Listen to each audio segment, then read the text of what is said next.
So hi Eric, thank you very much indeed for joining me here today. My name is Susan HayesCulleton. I am founder of Beck Search and Active Peers. And the reason that we wanted to have a conversation today is around the importance of active peer learning, which is a form of peer learning, which is how people learn from each other, but in a very active way.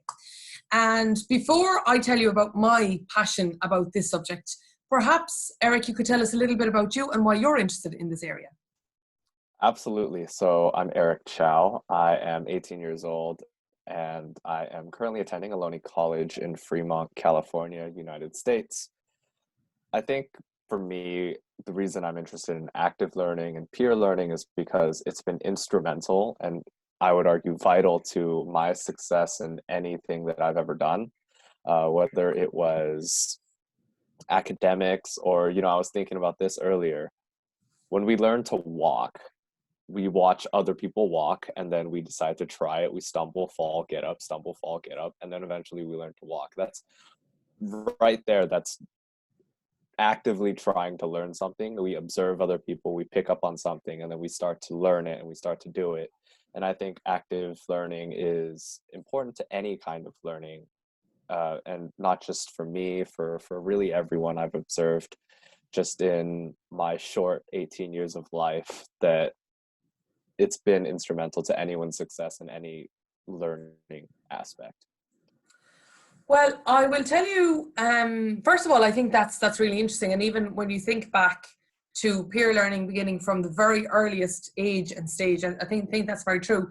I'll tell you my interest in this is actually from a different perspective, which is as somebody that set up a training business almost 10 years ago now, and as somebody that runs workplace programs for teenagers and a wide variety of other educational programs, I see so much time wasted on passive learning, which is when people are sitting back watching somebody effectively talk over a list of bullet points. Now, Eric, I have been guilty of that before, right? I have done that before too much. And I have also been in an environment where I have been at the receiving end of that. And after the first couple of minutes of that, thinking, oh my God, when is the coffee break? And the thing is people's time is really, really valuable. It really is so valuable. And yet, on the other hand, we're putting them through learning in certain subjects, which is very, very passive, sitting back and listening to things. And therefore, it's not going in, right? The retention of that is very low.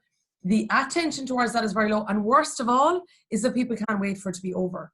Whereas instead, when you introduce active learning, so when you introduce an environment where people are constantly doing things, and we'll talk about some examples of that throughout this conversation, but when people are doing things, when they're engaging with others, then learning happens at every single step, even the small ones, even the ones that don't seem all that obvious. So for me, the reason that I'm interested in this whole area is simply because it gives people back their time. It gives people back a sense of timelessness, a time of enjoyment, where they're not wondering, what time is the coffee break or what time am I out of here? But also as well, they're enjoying the experience and learning more along the way. So for me, I think that that's the reason why I'm quite passionate about it. And I think it would be interesting maybe to hear from you about some occasions when you have used active peer learning in your, as you mentioned, in your short 18 years, but in your schooling environment so far. Absolutely. I think for me, it was kind of like two different uses, two different kinds of things. So whenever it was something math based or science based, it's a lot of problem solving. And so the way I would use active learning was I would work with my friends. I would literally get friends together and we would all work together and bounce ideas off of each other. And I usually found that, one of us would know something the other didn't. So, I would be explaining to them one concept and then a little bit later they would be trying to work on it and they would, hey, is this right? I would be, yes. And then next thing you know, I'm asking the question. And then a little bit later, none of us know what we're doing and we're just like trying to figure it out together. And it's bouncing ideas off of each other. And it's combining all of our ideas together and trying to work it through. The math and science is a lot of problem solving. And so that's the kind of approach that I often took. And it was extremely informal, of course. There wasn't really a process to it, but that's how we did it. And then I think the other thing is discussions, when it's not like a problem solving kind of situation. We're talking about an idea, for example, in an English class, we've read a text and we're talking about something. I found that the best ideas that came out of those conversations were always when someone decided to bounce off of somebody else. Like if anyone tried in the classroom to raise their hand and say something, and they were the first one to talk about it, it was like a, okay, interesting kind of idea.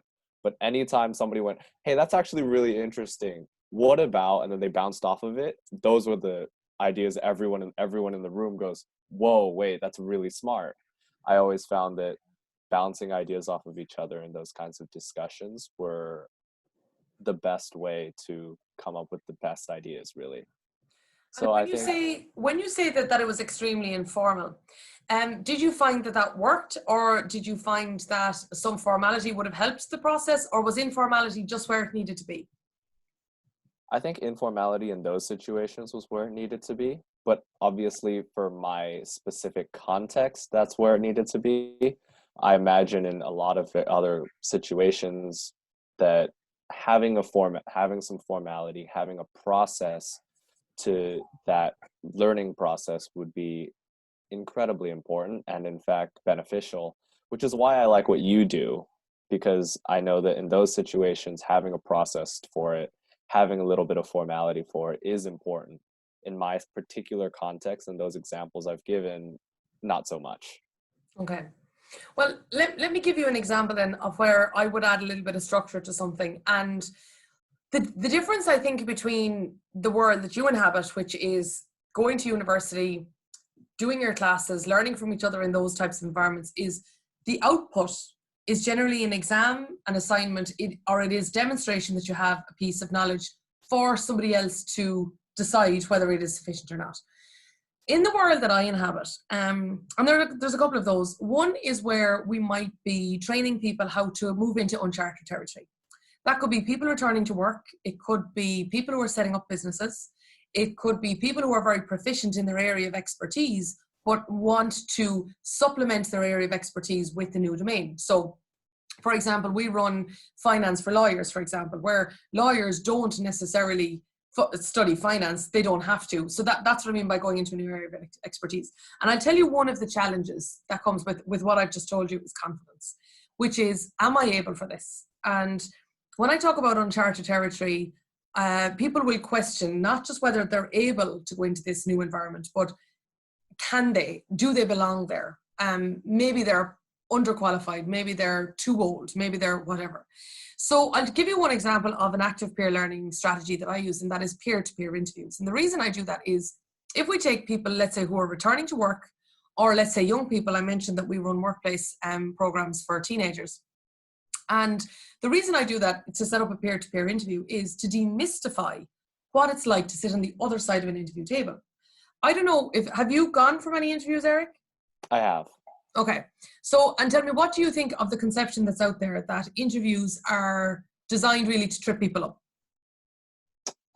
I think it largely depends on the person interviewing you. So for example, I remember my first interview, I was nervous. I thought it was going to be real professional, but no, the guy was really relaxed with me and we had a decent conversation and it went well. Other interviews are definitely going to be more formalized, but I do think that there's a lot of misconceptions. People are always trying to, they're trying to trick me, so therefore I have to give them the best answers possible rather than giving an honest answer, for example, would be some kind of thought, like giving them the answer that they want to hear instead of an actual answer. So yeah, there are definitely misconceptions in that regard. I'm spotting a real trend in your informality here. It seems to be something that's happening to you quite a bit, but I think that's intentional. But I would agree with you that they're trying to trip me up, or they're only looking for the bad stuff, or they're trying to uncover if I'm doing X, Y, or Z. Whereas really, it's actually quite difficult to conduct an interview because you're trying to think, okay, how do I get the right information? Is this person suitable to the job? Does this person fit into the culture of the organization? Do I want to work with this person? Do I like this person? How is my rapport going? How do I come up with the next question? And all the while, you have all the other thoughts that can come into your head as well, like, I wonder who's going to put on the dinner this evening. Is the traffic going to be bad? Et cetera, et cetera. So when you actually sit on the other side of the seat. What I have found with that type of an environment is that you demystify it, and then it gives people confidence, because then they say, well, actually, you know, maybe I can do this. I can go into an interview situation, just say, here's who I am, and also if they make mistakes, it's okay. It's a very safe space for them. So if they say, actually, I can't come up with an example of a time that I overcame a problem off the top of my head, it's a safe place to come up with that and to overcome that. So I find myself that one of the key reasons that I like active peer learning is that you can achieve more than a learning output. You can achieve a sense of, let's say, building somebody's confidence. Can I also ask you though, in your case, in your experience of this, do you think active peer learning helps people with their interpersonal skills, getting on with people, communicating, you know, etc.? How have you found that in your experience? Of course it helps that, because the very concept of peer learning requires the ability to communicate. It requires, hey, this is what I know and this is what I don't know. This is why I'm confused.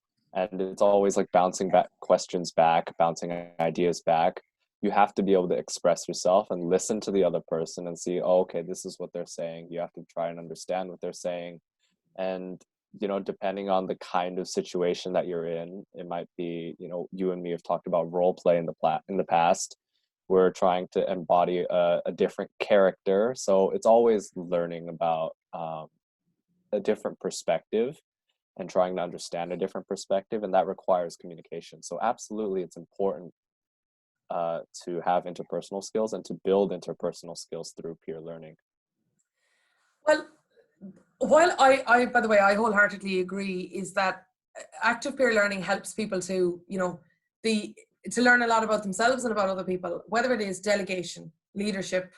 Hold on now, let's really think about what we're being asked here, or even refining down the knowledge gap or the data deficit that they have. I really do think it does. But I will tell you from experience, the one challenge that people have around this area of active peer learning is the preparation. Is this going to take, like, you know, do I have to get stuff ready, and do I have to download tools and all this sort of thing? So I just wanted to mention this idea to you. So one day I was walking in the rain, and I was walking from my house to a cafe, and it started to rain. And then I thought of the biblical story of Noah's Ark, which is that the animals went into the ark 2 by 2. And that day, I had also come across this great tool where you could do really interactive quizzes, and there would be all sorts of things happening on the screen, and it looked great.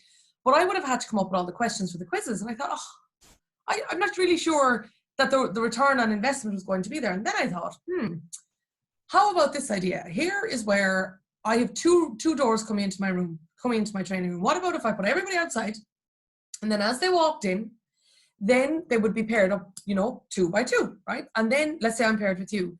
Then I gave them the task, which is to write down 5 questions that they knew the answer to. So they had to write down the 5 questions and the 5 answers, but then turn to their partner and say, right, Eric, what is this? Discuss that, define that, you know, whatever it was. And then they had to also note how you got on, right? So did you know them? Did you struggle, etc., etc. Then what I asked them to do was go find somebody else in the room. Okay, find someone else in the room. Actually, no, I haven't worked with you before, and I go over and I do the same with you. And after that, then I had created a Google form, and what I asked people to do was to send in the 5 questions that they had, the 5 answers that they knew, and then the 5 reactions, or the 2 reactions for each question.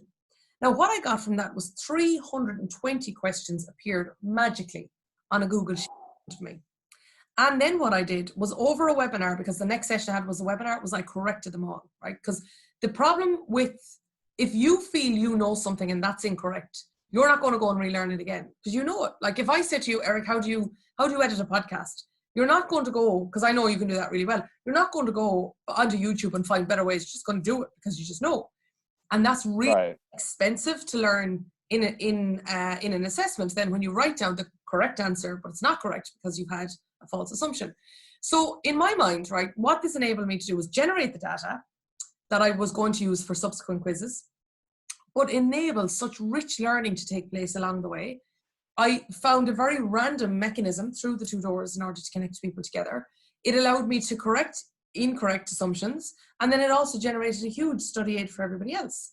So in my opinion, one of the barriers to active peer learning that people have is the preparation. Whereas I think what it's so much better to do is to actually engage people in the process of developing them, is to engage people in the entire process of actually of them generating the peer learning on their own.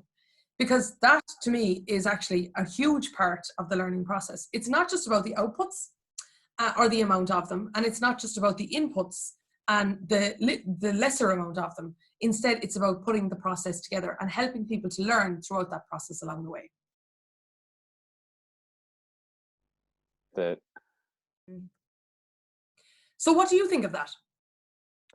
I love it. I think it's, when I think about like my situations where I don't know something and everybody else I'm in a group with also don't know something, and we're we're just trying to all figure it out together. I find that it was never about did we actually get the answer or not. Times, we didn't get the answer. We would just like email like, hey teacher, can you the process of trying to think through it and bounce ideas off of each other and figure it out. I think that process of learning and problem solving was tremendous to our ability. So I 100% agree. It's like not the input or the output. It's the process of the learning. It's the ability to work through a problem.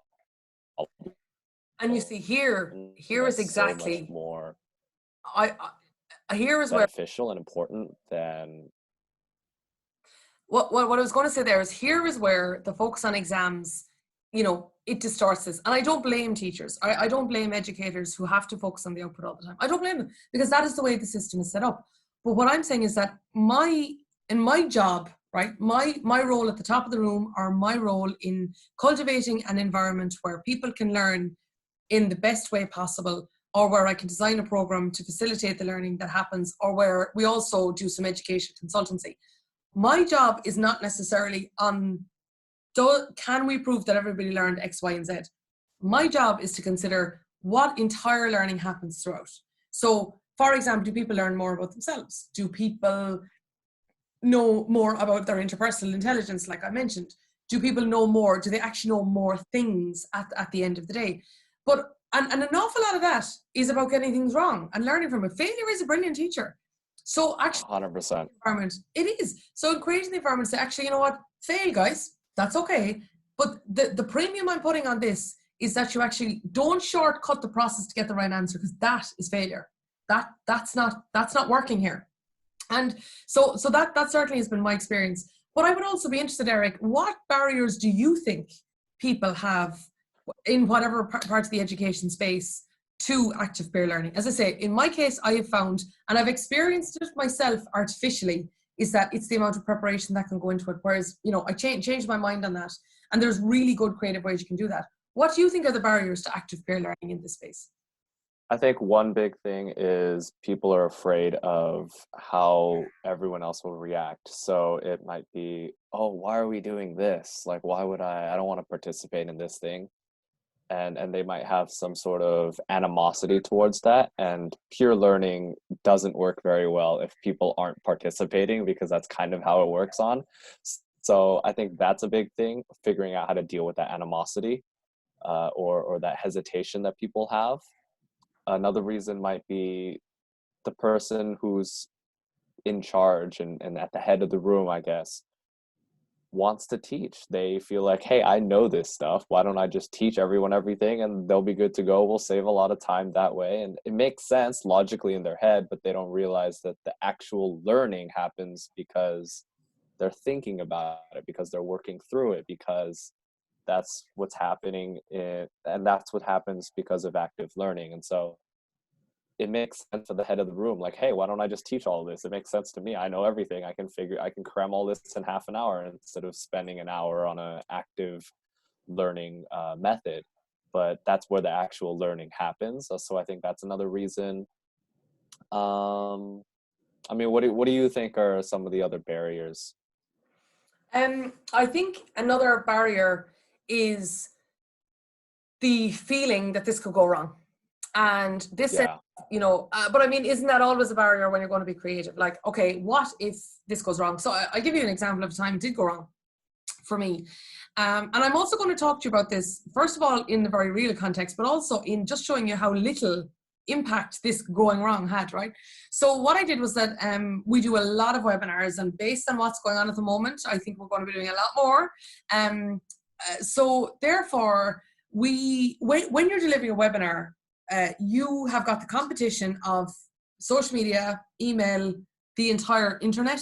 You're up against it, right? When someone is sitting in front of you, they're not going to open up their laptop and Google something at the same time because, out of politeness, they won't do that. You haven't got the same restrictions when you're on a laptop. So anyway, rather than fight that, I embrace that. And I say, okay, what tools are available on the entire internet? So anyway, at that stage, I created a Google slide. And I was basically splitting people into breakout rooms, and then they had to work on this Google slide together, right?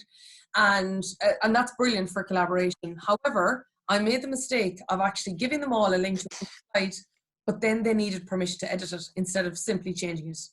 So they had viewing access instead of editing it. Exactly, right? And I was because I had sent them all off and, all excitement and told them all what to do. So anyway, I realized this. So then I went into the breakout rooms and I realized this. So then I quickly went off, changed all the accesses, brought everybody back into the room, said, sorry. Now I'm going to do all that again. This time I'm going to give you different links. And yes, it was a bit inconvenient and people were like, oh God, why wasn't this right? But the thing is that then as soon as they got into the activity, they were off. So does it, like, okay, there was no learning in that for anybody except for me, right? Let's be clear about this. I couldn't, but imagine that I had been standing at the top of the room and that I had explained something inefficiently and everybody nodded and smiled out of awkwardness and then nobody learned from that time or whatever. The point I'm making is creativity is by its nature creative, and the person who has the stature to stand at the top of the room or to stand digitally at the top of a room and lead a discussion or lead an activity, like, you have to be able to think on your feet. And if it goes wrong, it goes wrong. But you know what? An awful lot can go wrong by just not being creative at all. I listened to a podcast last week and I heard a great saying, and that is, if you don't risk anything, you risk everything. And that's, and you do, unless you're actually going to try different things out. And I've also said to people on occasion, said, look, I haven't done this particular activity before. So first of all, I'm interested in trying this out with you. And, and also say why I think you're a particularly interesting group, or you're a particularly adventurous group, or I think this will be right for you. Secondly, I'm interested for you to tell me, analyze this activity. Tell me, what do you think? Is it useful? Is it not? What can we do better? What can we not? And then we enrich the learning. But in addition, there's also a sense that, let's all try this out together. So I would say worries around creativity as well can be another one. But could you maybe describe for us, Eric, what is a typical US learning environment? I mean, in a university, as you mentioned, you're in Ohlone College in Fremont, which is very close to San Francisco in California. How would you describe, typify for us a learning environment in the US? How could you describe that to us? Certainly. And before I answer that question, I was also thinking, as you were sharing that example, when I was saying earlier that, like, the head of the room wants to share their knowledge with people instead of having them actively participate, I thought of, well, if you do an active learning and you have to problem solve those kinds of situations that you were describing, doesn't that also make it fun for the head of the room? Instead of just teaching what you already know, which can get pretty boring, I imagine, especially for a teacher who teaches like the same subject for like 5 classes in a day or something. Like, it's boring. But if you're doing an active learning method, that becomes fun for the head of the room too. So that's just something, I guess, that I noticed and I thought about. I agree. I think fun is hugely important, by the way. I think serious fun, as in fun with a purpose, I think is hugely important. And I think we've lost a lot of that. And particularly, like, I deliver a lot of training in finance, and it can be quite high level, or else, and if it's in economics, particularly as of what's happened over the past 10 days. And by the way, like, this COVID-19 didn't start in the past 10 days. It just crossed into Western societies in the past 10 days. This has been in China since the end of last year, you can be dealing with very, very serious, heavy, weighty type subjects, and incorporating serious fun into that, and narrative and tension and excitement and dynamism. People don't expect it. They expect dry death by PowerPoint, loads of bullet points, get me out of here. You know, fun is so important, so important. So it makes the learning process I just fun. wanted to comment on your comment. So yes, Yes. a US learning environment. Tell us about it. Yeah, I think one of the things that I like is with my experience has been that teachers will always teach differently, which I kind of like.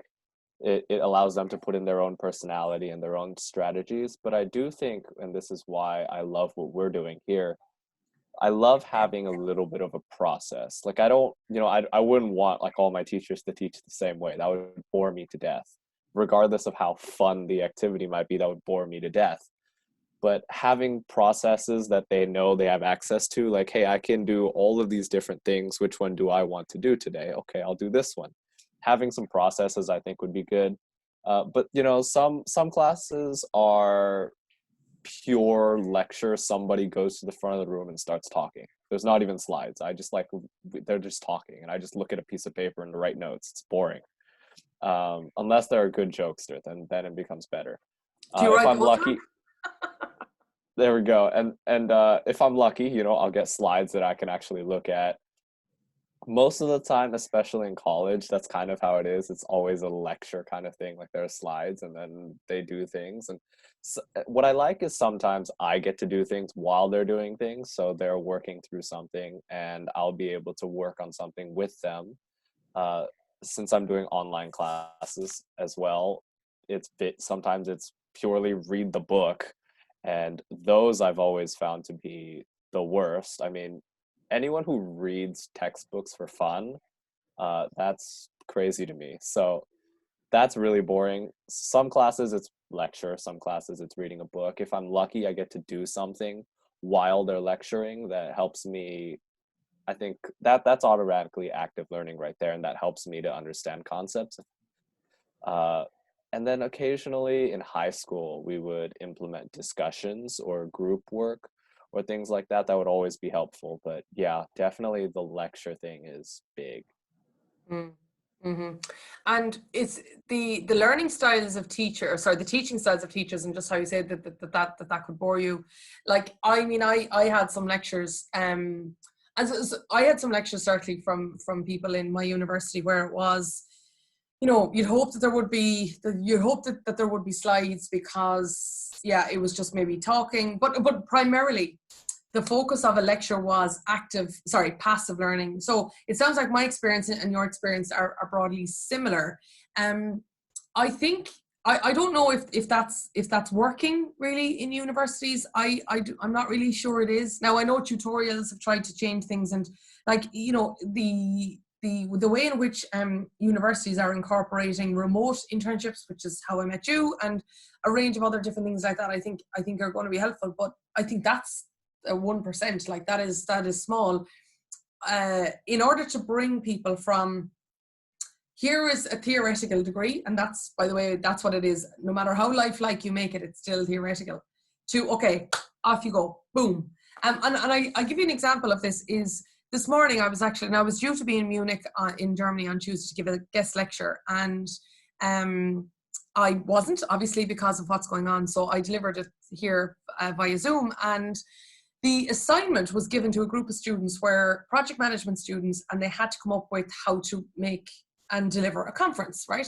So they brought me in to explain my experience of working with like thousands of conferences, both as an attendee and as deliverer, etc. And like, I was talking about things like, stakeholders. And of course, everyone in that course had already done a stakeholder analysis. But I said, well, what about the people who aren't in the room? What about people on social media? You need to create a FOMO, fear of missing out. You need to create a really, really active hashtag. You need to create an environment where people want to pre-sell the tickets for next year. I also spoke about, for example, the thinking about who in the room is already aligned with the objectives of somebody else with a view to bringing together an organic sponsorship package. And then I was talking to them about, like, okay, what would you have done in March, April, May, June? And all of this was very, very practical. And I actually, you know, funnily enough, the lecturer said, stop at this stage. He said, stop, Susan. You're giving them everything in their assignment. They don't have to think anymore. But, and he, you know, he was right, and I did stop. But the point I'm making is that engagement actually, with that, between that college, it was called Globe College in Munich, and me, was saying, right, here, we've taught the theory. Let's bring in someone who has done the practice. And let's see, let's hear from her. Now, it was, what I mean is, I had a very captive audience because A, they were doing an assignment, but B, this was top of their heads. So I thought that was an example, you could say, of active learning, because we had this interactive discussion where I was really putting in place things. And as you will recognize, Eric, you know, I was telling them about the impact of using Slack as a communication tool and all that sort of thing. So that's how we interact. But I think that universities need to really reconsider this whole passive lecture. I'm going to pour knowledge in my head over into your head, and then I'm going to ask you how much of that you know, and off we go. And then, you know, hopefully you'll be employable. I'm not really sure the audience is engaged, but I'm also not sure the lecturers are engaged, and that's what I think is different. And as you, I agree with you. And well, thank you. But as you move forward, then as you look towards employment, etc., can I just ask you, how do you see your post-university personal development, professional development, whatever you want to call it? Do you see yourself being a lifelong learner? How do you expect to consume that? Do you think it will be like, you know, podcasts? Do you think it'll be courses? Do you think it'll be on the job learning? Do you think it'll be everything? Will it be structured? Will it be not? What do you think? Fortunately for me, I think a long time ago, I realized that school wasn't going to give me all the learning that I could. So I already started to, many years ago, figure out how I can learn on my own. So yeah, absolutely, I'm going to be a lifelong learner. I think that's important. I think there's no chance I'm 80 years old and know everything. There's no chance that's going to happen. Things are going to, especially since things change so quickly. So there's always new things to learn. So yeah, I'm absolutely going to be a lifelong learner. And I think everything you mentioned, all those different ways, are great. Podcasts are going to be great. Videos or courses. I might step away from courses for a little while because I think I've had a lot of courses. Of course, so I might step away from that for a little while before getting back into it.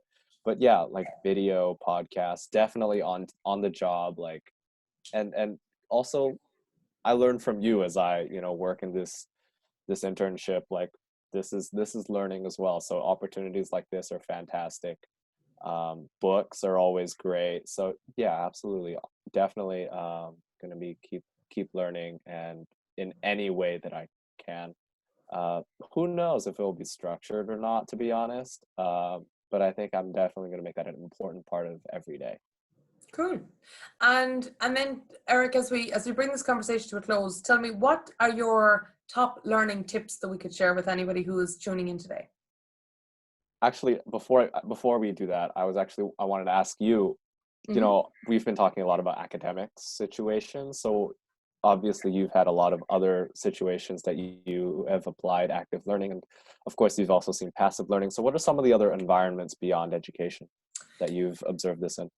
Sure. Okay. Well, I mentioned some earlier, you know, where people are moving into uncharted territory. I'll just, I suppose, elaborate a little bit here on working with teenagers, because it's a big part of what we do.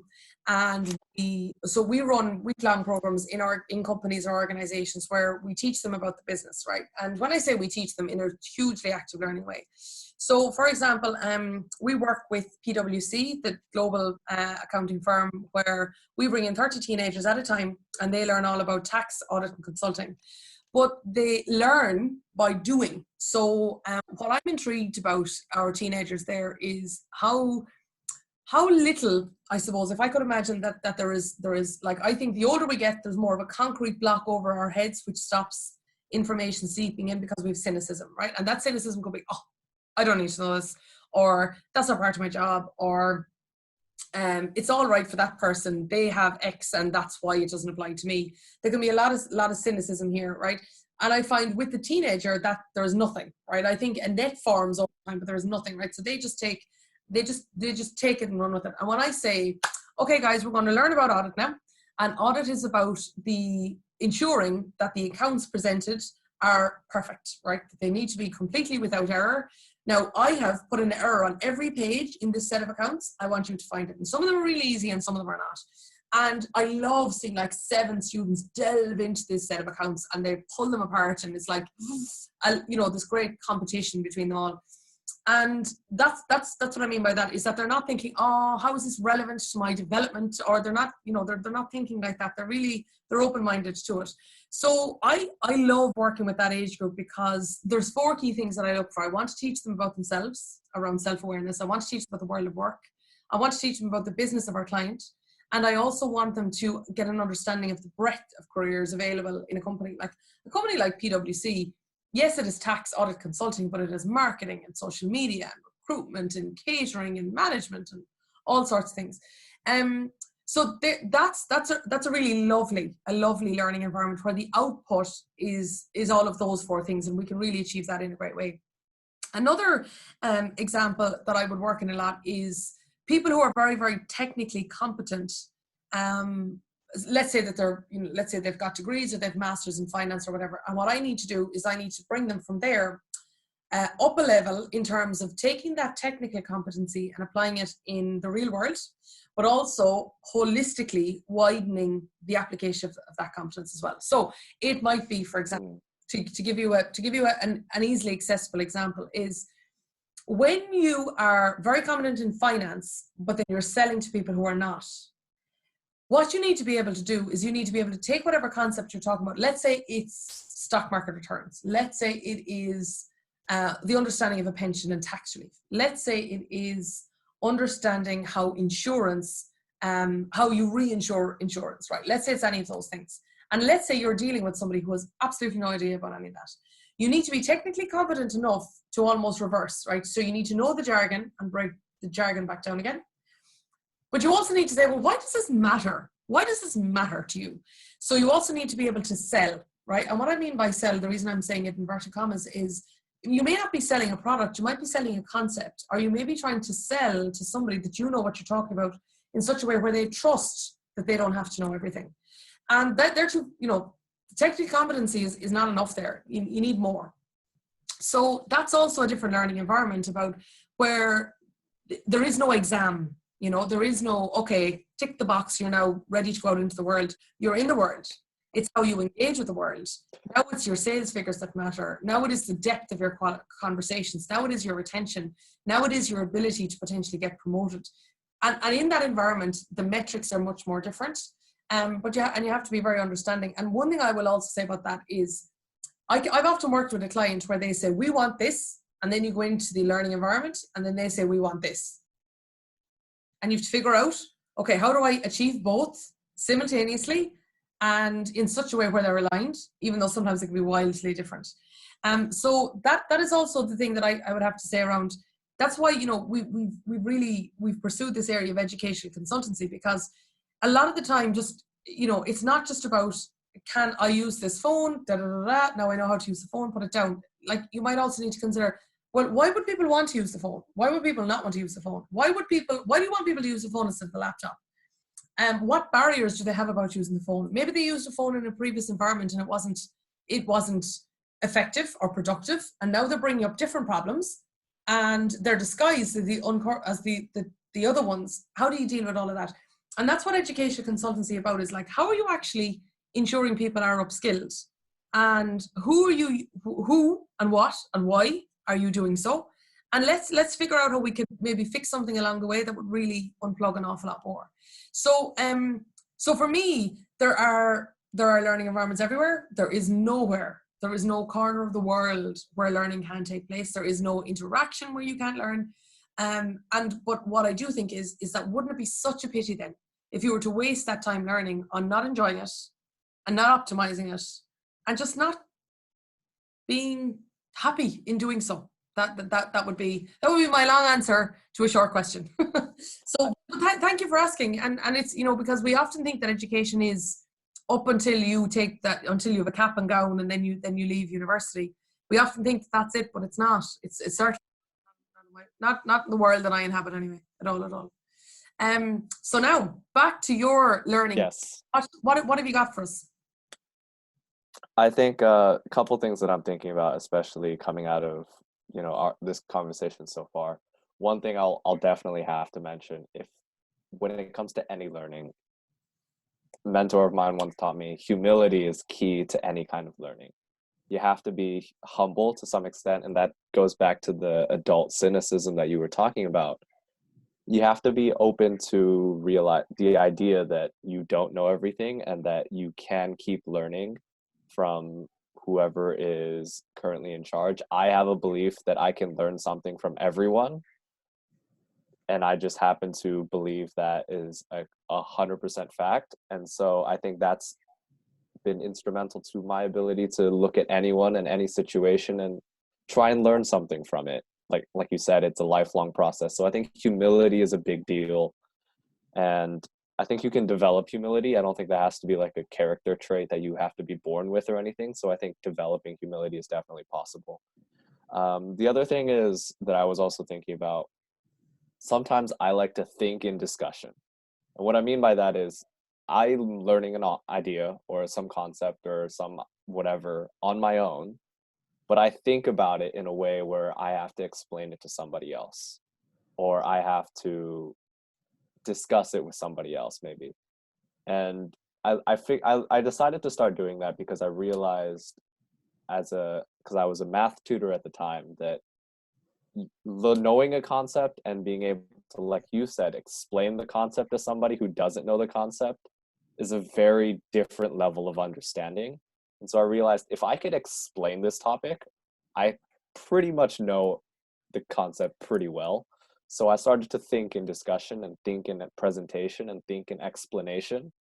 And I think that's a practice even when I'm on my own active learning. I'm pretending I'm peer learning, but at the very least it's active. So I think that's another strategy that I've used. And I think the last thing is have fun with it, because learning should be fun. Like you said, like, why would I, if I'm going to be learning my whole life, why would I make it boring? And I might as well try and figure out how to make it fun and make the growth and the process interesting and beneficial at the same time. What do you think about that? And what would you say are your three big tips for active learning? Okay, so if I go back through yours, I think the fun, yeah, I'm totally in agreement with the fun side of things. All right, I think that definitely needs to happen. The one about thinking is, I think that's very interesting, and I often, the more I do this, the more I realize the benefit of this is actually almost taking yourself out, just like you're talking about, taking yourself out of your own situation and looking back into it and saying, what am I learning from this discussion? And you know, it would be good. It would be good for anybody who's listening to this conversation, is not just to think about what they're taking from it, but also maybe what they're taking from the platform that we're using now, or the way maybe they're listening to this in podcast, maybe they're listening to this in video, maybe they like this idea, maybe they want to do this with somebody else as well. Is to really extract, is to look in on the subject also. So yeah, so I mean, you know, everything there that you said, I think is really, really important. And I would also be interested, Eric, as time goes on, and now that you maybe through these conversations, as you're becoming more and more aware of learning styles, is how that will change, how your learning ideas will change. In terms of my own story, I've actually touched on two of them already, so I'll just reiterate those. One is be creative, and I suppose I'm looking at this from the point of view of the person who's facilitating the learning. One is, I would say, be creative and don't be afraid, and realize that the creation of something is learning in itself, and also to involve people, like rather than trying to pull something off and look like, oh yeah, I do this all the time, even though you're doing it for the first time, is tell people that you're beta testing with them, and that this you're learning too, and that you'd love their feedback afterwards, and you feel that doing this with them is that they're able for this, and that they're able to comment back. And if this goes wrong, which really does anything really ever, like even in my example I told you about earlier, like I fixed the links and, you know, we were back in the game in two or 3 minutes. Yeah, being creative is key. The second thing I would say, and I've already said this, is let other people generate the content. But involve them rather than take on this huge amount of work saying, oh, we're going to have great, quizzes and stuff like that. Let other people generate the content. Let them generate the content and learn with you. But quality control. Don't assume that what people tell you when they think they're right is right. And that is a superbly useful activity to do with students, because when you can actually correct their false assumptions, that is so much more effective, and that will dramatically help their marks. In my case, the time in between two different groups, right? I had a group where we didn't do this one year, and then we did do it the next year. There was a difference of 5% in the overall result. And that was because I actually gave the space to correct assumptions before they put them forward to me in assessment. So what I would say is let others generate the content, find ways of doing that are good and fun and useful and logistically efficient. Like I could have said, okay, everybody write down your questions and then I'll type them up, and oh my God, we would have been back to the same thing. Google form, click a button, Google Sheet, boom. The third thing that I would say, and I haven't said this yet, is I've often seen this happen where if somebody is facilitating active peer learning, they're often, as the person at the top of the room, lecturer, teacher, trainer, whatever, they're not doing anything.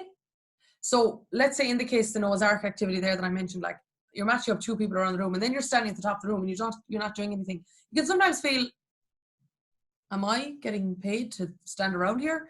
You're not standing around. You facilitated the environment where there's an awful lot more than you standing at the top of the room constantly speaking all the time. So what I would say is that my test for really good active peer learning is that you're standing at the top of the room and you are able to drink a cup of coffee at the same time without anybody needing you. And then you've cracked it, because you're not involved then. You're not involved. That learning is swirling around the room. And after, now of course, don't do that for all the time, obviously. But the point is that when this is actually happening, the real test, you're not doing something wrong by doing nothing. You're doing something right, because then you've enabled everybody to be empowered to learn independently or codependently or interdependently. That's the test. And if you can pass that test, best of luck to you. So I really enjoyed this conversation, Eric. We should do this again. Oh, I'm 100% in agreement. Perfect. I love some of the things that you were saying there, like especially when you were saying, hey, say that I'm beta testing, say that I am testing this out and this is the right group. I think that creates the right attitude in the room. We were talking about how it's important to have people want to participate. When it no longer feels like the head of the room is trying to say, hey, I know all this information, take it. And instead, hey, I'm learning at the same time. I'm learning something different than you guys, but I'm learning as well. So you guys are helping me out. Then it creates a better sort of attitude coming into whatever the activity is. And I think that context makes it just more likely for people to want to participate. So I love that idea. And I also like what you were saying. Do you have something to say? I was only going to say is what you also do is that you build in the room for forgiveness. If that link doesn't work, you're leaving room for forgiveness. It's not, oh, for God's sake, she should know exactly what she's doing. You're creating the room to say, okay, I haven't done this before. I think this could be really cool. Let's try this out. And then you create the slack for forgiveness, which I got, fixed it up, job was done. And then they were like, wow, this was really effective. This is really good revision. And now we have everybody's questions and answers. Yeah. So that's the other thing that you do by using that language. And as you said, creating the right tone and attitude, you're also creating the slack for forgiveness there too. Love it. And I like that other thing you said, when you're able, I love the third one, where you just like, if you can stand in the front of the room and drink a cup of coffee and everybody else is, there we go. I don't got coffee near me. But I guess I failed, damn it. That's okay. That's okay. But if you're able to stand in front of the room and nobody is bothering you, I mean, I thought of just the idea, isn't it better to have everyone be able to learn rather than need you? Like, it's great if you help them learn, but isn't it so much better if they learn without you having to do anything? That's pretty cool, I think. Yeah.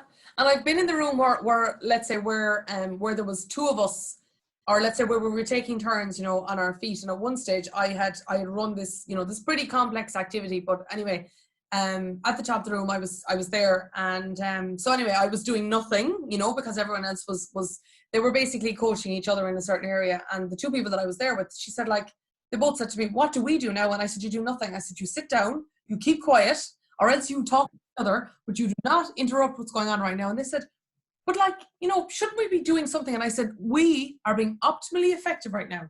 I have an uncle who said that, you know, he once told me, he says, "When I'm doing nothing is when I'm at 100% capacity." And I thought, like, oh my God, what sort of a job do you have? But he was right. He was absolutely right. And that's the thing, is that you need to have that attitude as well at the top of the room, is thinking, right, now you can't walk into a room unless, and you have to, you know, be careful on this. Sometimes you have to introduce new information to circulate it, and sometimes you're circulating held information. So, right, there's a difference there. But when I could, at the top of the room, when I had got to that point where we were now circulating previously introduced information, no, as long as and this is always the test. The reason that I say is, and the reason that I'm saying it, you know, that I'm saying it, I'm not saying it tongue in cheek, I mean it, because it's not that I have a pen in my hand. It's not that I'm supervising anything. It's that I'm literally, my hands are tied up by holding the coffee, and I'm literally sitting there and listening. And it's so exciting to watch invisible knowledge move. And that's what it's doing, and it's sticking. And I'll finish on this, Eric, but particularly, you know, it's so cool when you see two people talking to each other, and then you see the person going, let me think. Oh, I have it. You can see they're mentally searching for the information, like, you know, they're extracting it, but pulling it out, they're articulating it. Now that's going to be much more readily available for when they're being assessed on it later. And imagine if I was to go around to do that to every one of the 30 people, how much time would you waste? Oh my God, for the other 29. Whereas instead of doing this, everyone was doing this together. So certainly it's brilliant. It's brilliant, and it works, and it's super helpful, and it's much more enjoyable for me and for them. So yeah, I'm double thumbs up to active peer learning. So thank you so much for your time today, and certainly we'll have another chat like this again soon. This is going to be available on video and on podcast, and just thanks in advance to everybody who is going to watch or listen to this. Please do feel free to log on to our website, activepeers.becsearch.com, and please feel free to contact us. Also, of course, both of Eric's blog posts that he's written, one is how to maximize peer learning, and the other one is his first experience of peer learning, are both available on the blog as well. And when we post this on YouTube, we'll put up those two links too. So Eric, thanks so much for your time. Have a wonderful day today in California, and thank you again for your research, for your publications, and also for being here with me today. Oh, so much fun. I love doing it. Thanks, Eric, and have a great day.